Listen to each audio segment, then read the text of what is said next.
In life, there is a mirror that never lies. It does not flatter, it does not judge. It simply reflects with precision the effort, the focus, and the discipline that you bring into each moment. This mirror is not made of glass. It is made of the results you experience, the habits you form, and the person you become over time. When people look around and compare themselves to others, they are often peering into mirrors that do not belong to them. They see someone else's achievements, someone else's progress, someone else's life, and they begin to question their own reflection. But this is where the mind begins to drift and discipline begins to fade. Because the more you stare at others, the more distant you become from your own path. Discipline is not something loud, it is silent, it does not announce itself. It is built in the quiet moments when no one is watching, when it would be easy to cut corners, when the choice to be honest with yourself is placed before you. Your mirror begins to take shape in these moments. If you choose distraction, the mirror clouds. If you choose comparison, it cracks. But if you choose presence and bring your attention back to your breath, your effort, your intention, the mirror becomes clear once again. There is a lesson in martial arts. The opponent is never truly the other person. The opponent is your own undisciplined mind. When your energy is scattered, when your attention is divided, you are already defeated not by someone else, but by your own lack of focus. To train the body without training the mind is to sharpen a blade that is never aimed. But when the mind is clear, when discipline anchors you, every movement has purpose, every step has weight. Imagine standing before your own mirror every day. You look not for flaws, but for truth. You observe not what others are doing, but where you are falling short and where you are rising. This requires courage. It is much easier to turn away and look at others. It is much harder to face yourself, to confront your own inconsistencies, your own laziness, your own excuses. But that is where transformation begins. True discipline is a form of self-respect. It is a promise you keep with yourself, that no matter what distractions surround you, you will return to your purpose. That no matter how tempting it is to compare, you will return to your own training. Because in the end, your life will reflect only one thing, not what others did, not how others lived, but what you chose to do with your time, your energy, your mind. There is a subtle force that slowly pulls your awareness away from the present moment. It does not shout but whispers. It appears in moments of pause, in moments of reflection, or even in moments of silence. It is comparison, the habit of measuring your journey by the progress of others. At first it seems harmless. You look at someone else's success and you tell yourself it is motivation. You observe someone else's abilities and you tell yourself it is inspiration. But what begins as observation often becomes fixation. Slowly, your attention shifts from what you are doing to what others are achieving, from your own breath to someone else's rhythm. This is when presence is lost. When you compare, you abandon the present. You stop listening to your own inner rhythm and start trying to walk in a beat that was never meant for you. Every person walks a different path, shaped by different struggles, different timing, and different lessons. But comparison blinds you to these differences. It makes you forget that the soil others grow in is not your soil, that their timing is not your timing. The tree does not envy the flower, it simply grows. Presence is the gateway to clarity. It is only when the mind is still fully here that you can recognize what is truly required of you. When you are present, you are aligned with your own nature. You can hear your needs, your weaknesses, your strength. But when comparison takes hold, your focus fractures, your mind wanders to places it does not belong, you begin to doubt your pace, question your progress, and lose sight of the ground beneath your own feet. To compare is to step outside of your training. In martial arts, we do not watch another fighter's form while we are in motion ourselves. To do so is to break balance. The same principle applies in life. When you are too focused on someone else's path, your own discipline falters. You miss small adjustments. You ignore internal cues. You drift. Comparison also feeds the ego. It creates either false pride or false inadequacy. In both cases, it clouds the mind. Whether you feel ahead or behind, you are still no longer present. And when presence is lost, truth is lost with it. You stop asking, "What do I need to improve?" and instead ask, "Why am I not like them?" This question carries no value. It only pulls you further from your own path, further from your own center, further from the work that is waiting in front of you. Every human being carries within them a garden. Some parts are overgrown, some lie barren, others bloom quietly, unnoticed. But no matter its current state, this inner garden is shaped by a single truth. What you water grows. Each day, with every thought you entertain, every habit you repeat, and every intention you hold, you are watering something. Attention is not neutral, it is nourishment, and wherever it flows, life begins to take shape. If you pour your energy into resentment, into comparison, into watching others, then that is what will grow in your garden. Not peace, not focus, not discipline, but weeds of restlessness, doubt, and distraction. People often wonder why their minds are scattered, why they feel lost or behind. But the question is simple. Where has your water been going? What have you been feeding day after day with your focus, your time, your inner dialogue? The garden never lies. It only reflects the care it has received. Discipline is a kind of gardener. It does not wait for ideal conditions. It does not chase what others are growing. It observes what is here now and chooses to tend it. Sometimes that means pulling out what no longer belongs.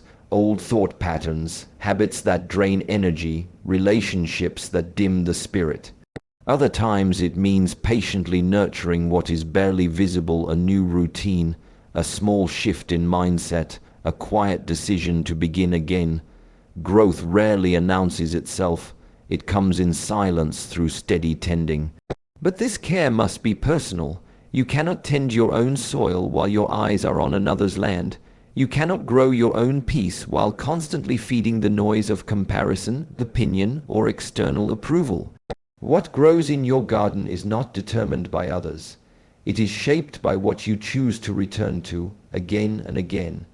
There is a practice in silence, not only outer silence, but the inner kind, the kind that allows you to hear what your garden needs. Some days it needs rest, some days it needs the sharp edge of discipline. Some days it simply needs your attention, undivided, honest, and present. The more you practice this, the more sensitive you become to what serves growth and what stunts it. Whatever is growing in your life right now, whether it is clarity or confusion, strength or stagnation, it has not arrived by accident. It has been fed, perhaps not intentionally, perhaps not consciously, but fed all the same. And the beautiful truth is this. The moment you become aware of where your water has been going, you are already standing with the power to redirect it. True strength does not begin in the body. It does not begin with movement, resistance, or physical effort. It begins in stillness, in the quiet space where the mind returns to itself, undisturbed by noise, untouched by chaos. Strength in its purest form arises when the inner world becomes calm, steady, and rooted. In a world that values speed, noise, and constant reaction, stillness is mistaken for weakness, but stillness is not inaction. It is control, it is awareness, it is the ability to remain centered while everything around you moves. Like the eye of the storm, stillness is where power gathers, silent, focused, and precise. When the mind is scattered, decisions become reactive. You chase without knowing why. You respond without clarity. You move but with no direction. This is how energy is wasted. But when the mind is still, every movement has intention. You no longer act from impulse but from understanding. And this is where strength begins to take form, not only physical, but mental, emotional, and spiritual. Stillness is not something found outside. It cannot be given or borrowed. It must be cultivated. It begins with awareness of breath, posture, and thought, the discipline to sit with yourself without distraction, to observe the noise and not be controlled by it, to feel emotions arise but not be carried away by them. In stillness, you meet yourself as you are without distortion, and from this meeting, self-mastery begins. In training, whether of the body or the mind, the strongest movements come from the most rooted place. A punch carries power not because of speed alone, but because it originates from balance. Balance is stillness in motion. Without it, strength leaks. With it, strength is concentrated. So it is with life. A person grounded in inner stillness does not rush, does not chase, does not crumble at resistance. They respond with calm precision because their energy is not dispersed. There is a form of silence that is not empty. It is full of presence, full of understanding, full of power that does not need to prove itself. This silence lives inside you, beneath the surface. It is not reached through force, but through letting go of comparison, of noise, of fear, of the need to always be seen. The more you return to it, the stronger you become. Not louder, not faster, but deeper, clearer, more unshakable. In the still mind, the path becomes visible. In the still body, the breath becomes strong. In the still heart, intention becomes sharp. And from this stillness, you do not break when pressured you hold. You do not lose yourself in the storm you watch. You do not react without purpose. You move only when it is time. Noise surrounds us not just in sound, but in thought, in expectation, in opinion. It fills the spaces between moments, and often it fills the mind before we even realize it. This noise is not always loud. Sometimes it is subtle, like the quiet pressure to be more, to go faster, to match what others are doing. Sometimes it hides behind screens, behind conversations, behind our own inner dialogue. But whether loud or soft, noise always pulls us away from truth. To hear truth, the kind that speaks from deep within, there must first be silence. Not just the absence of words, but the stilling of mental movement. When the mind is too busy reacting, too full of distraction, it cannot listen, it only repeats. It echoes what the world says, instead of discovering what the heart knows. And in that echo, we become strangers to our own clarity. There is a difference between thinking and listening. Most people are trained to think constantly, to analyze, to compare, to judge. But few are trained to listen not to others, but to themselves. Listening begins when the noise begins to fade, and the fading of noise begins with stillness, with space, with the conscious decision to turn inward rather than outward. Truth does not fight for your attention.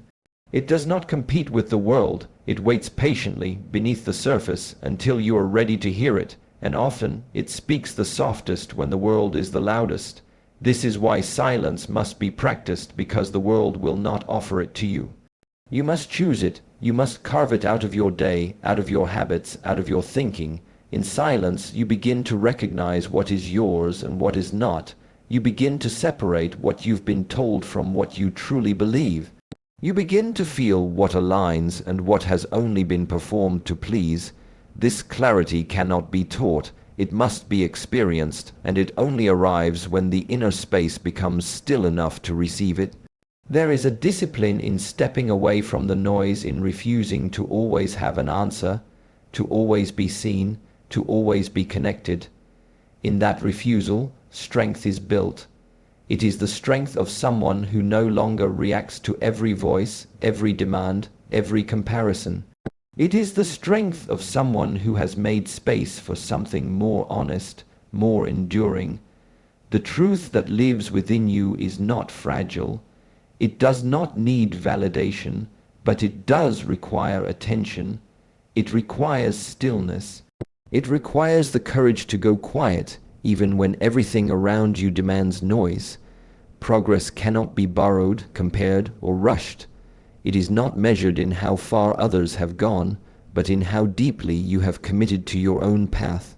It is a private journey, quiet, often invisible, and it unfolds not by force, but by consistency, clarity, and inner alignment. Many people look outward to define success. They measure their worth by milestones reached by others, timelines that do not belong to them, and achievements that were never meant to be theirs. In doing so, they lose sight of what truly matters, the honest movement forward, no matter how small, taken from where they are, not from where someone else stands. Progress is personal because struggle is personal.